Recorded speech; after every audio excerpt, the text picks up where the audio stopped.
Bonjour tout le monde, j'espère que vous allez bien, vous allez très bien. J'ai préparé un monologue humoristique, ouais, là où j'ai traité un thème du mariage entre un sanglier et une brebis. Je sais que vous allez trouver tout cela comme étant drôle, c'est ça, voilà. Parce que je sais pas, ça n'existe, ça a jamais existé. Mais moi, je voulais transmettre un message, comment dirais-je, bien codé, d'accord? Voilà, bien codé. Mais avant de le jouer, je vais d'abord expliquer. Je vais faire une explication complète du monologue, le sanglier et la brebis, avant qu'il soit joué. J'aimais ces scènes. Dans la première scène, je raconte la rencontre entre deux êtres totalement opposés. Un sanglier sauvage, sale, massif, bruyant, et une brebis douce, propre, fragile et pure. Cette scène sert à créer le contraste qui est la base du comique. Voilà. Je veux à ce niveau-là montrer que l'amour naît souvent là où comme dirais-je, on ne l'attend pas. Oui, ce contraste entre deux mondes différents symbolise la différence ou bien les différences sociales. Le riche et la pauvre, l'instruit et l'ignorante, le citadin et la villageoise, etc. Le sanglier représente l'homme passionné, instinctif, sincère. La brebis représente la femme douce, prudente, aimée de tous. Leur rencontre est une métaphore des relations impossibles que la société juge ridicules. Par le rire, par le rire, je veux que le public comprenne que parfois le vrai amour ne respecte aucune logique. Alors, dès cette première scène, je place le temps, un humour absurde pour parler d'une vérité sérieuse. Dans la deuxième scène, comme dirais-je, le sanglier devient fou d'amour. Ici, je le montre comme un animal maladroit mais sincère et ne sait pas comment exprimer ce qu'il ressent. Il grogne, il se cogne aux arbres, il écrit des poèmes ridicules, etc. Donc tout cela fait rire. Mais derrière cette folie comique, je veux parler de l'amour authentique. Je veux dire, lorsque l'on aime, on aime vraiment, on perd un peu la tête, on devient vulnérable, on change. Le sanglier découvre la tendresse, la sensibilité alors qu'elle n'était que brutalité. Donc cette transformation symbolique, l'amour humanise le sauvage, mais en même temps j'utilise l'humour pour éviter le pathétique. Le public rit parce qu'il se reconnaît dans ce sanglier maladroit, sincère et perdu. Dans la troisième scène, ici, je montre l'opinion du monde. Tous les animaux de la forêt apprennent que le sanglier est amoureux d'une brebis et tout le monde se moque. C'est ce qu'on appelle une scène de satire sociale. Donc c'est une scène de satire sociale. Les animaux représentent la société humaine. Ils jugent, ils critiquent, ils rient de ce qu'ils ne comprennent pas. Ils disent que c'est impossible, absurde, contre nature.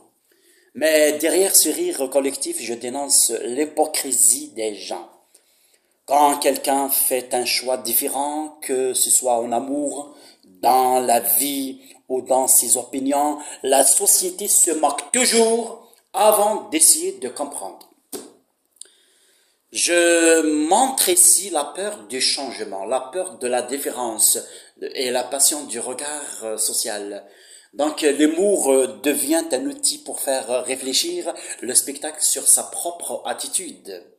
Et moi, est-ce que je ne juge pas trop vite les autres? Et c'est ça.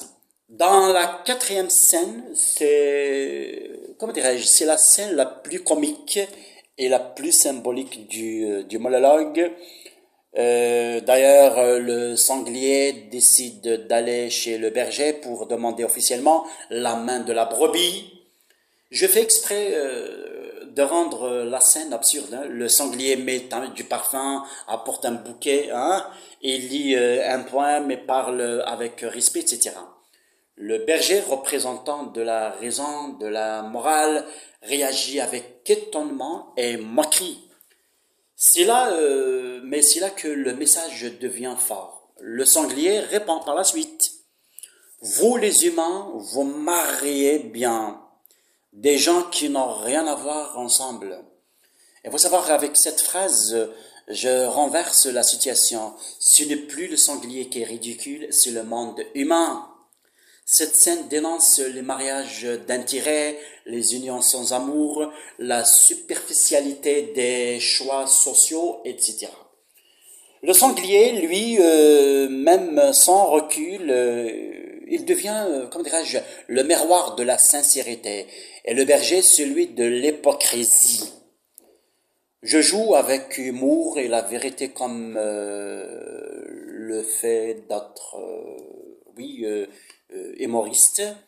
On rit, mais on sent que le rire cache une claque morale, voilà.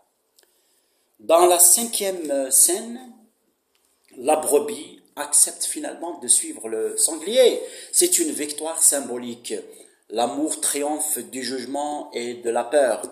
Mais je ne fais pas une fin parfaite ni sentimentale, hein. Je garde le temps comique. Les animaux inventent des noms pour leurs futurs enfants. Par exemple, sanglier bis, hein, brobilier, etc. Donc c'est ridicule. C'est aussi une façon de, je sais pas moi, de montrer que la société ne cesse jamais, jamais de juger. Donc à travers cette scène, je veux faire comprendre que le vrai bonheur, c'est d'assumer sa différence, voilà, c'est d'assumer sa différence. Ce n'est pas la perfection du couple qui compte, mais leur sincérité.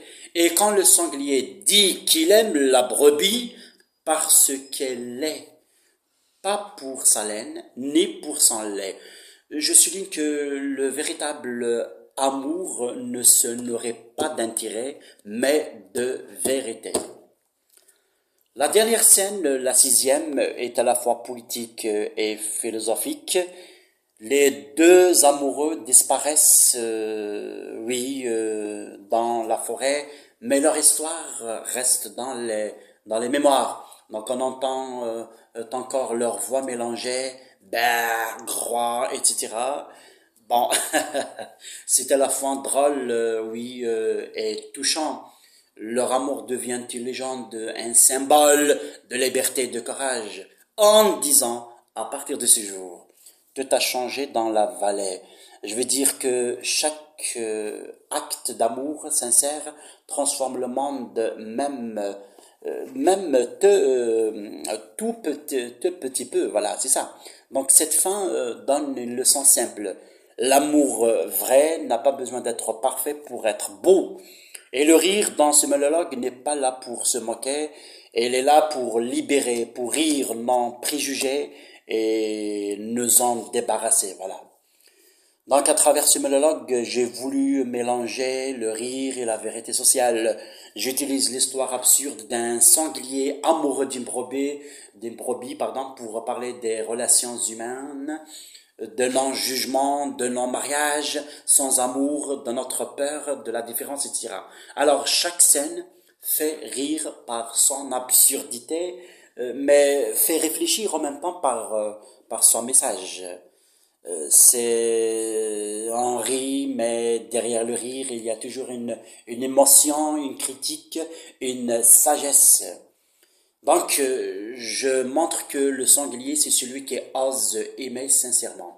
La brebis, c'est celle qui accepte la différence. Le berger, c'est la société qui juge. Et la forêt, c'est notre monde bruyant, comique, contradictoire, etc. Et moi, à travers eux, je dis une chose simple. Mieux vaut être un sanglier sincère qu'un mouton bien peigné, mais vide à l'intérieur. Mais vide à l'intérieur. Merci beaucoup. Bien sûr, cette prochaine, c'est-à-dire la prochaine vidéo, je vais exposer ce monologue. Je vais pas le jouer en théâtre, je vais juste l'exposer comme ça. Parce que je ne suis pas un humoriste, ok? Je suis rédacteur, j'ai des idées, mais pour le jouer sur scène en vrai, peut-être que c'est-à-dire je ne fais pas pour ça, mais je peux arriver à l'écrire, d'accord? N'oubliez pas de mettre des commentaires. De toute façon, s'il y a parmi vous un humoriste, vous voulez faire quelque chose, qu'il me contacte, on va s'arranger les affaires. Au revoir, vous êtes formidable. Merci beaucoup.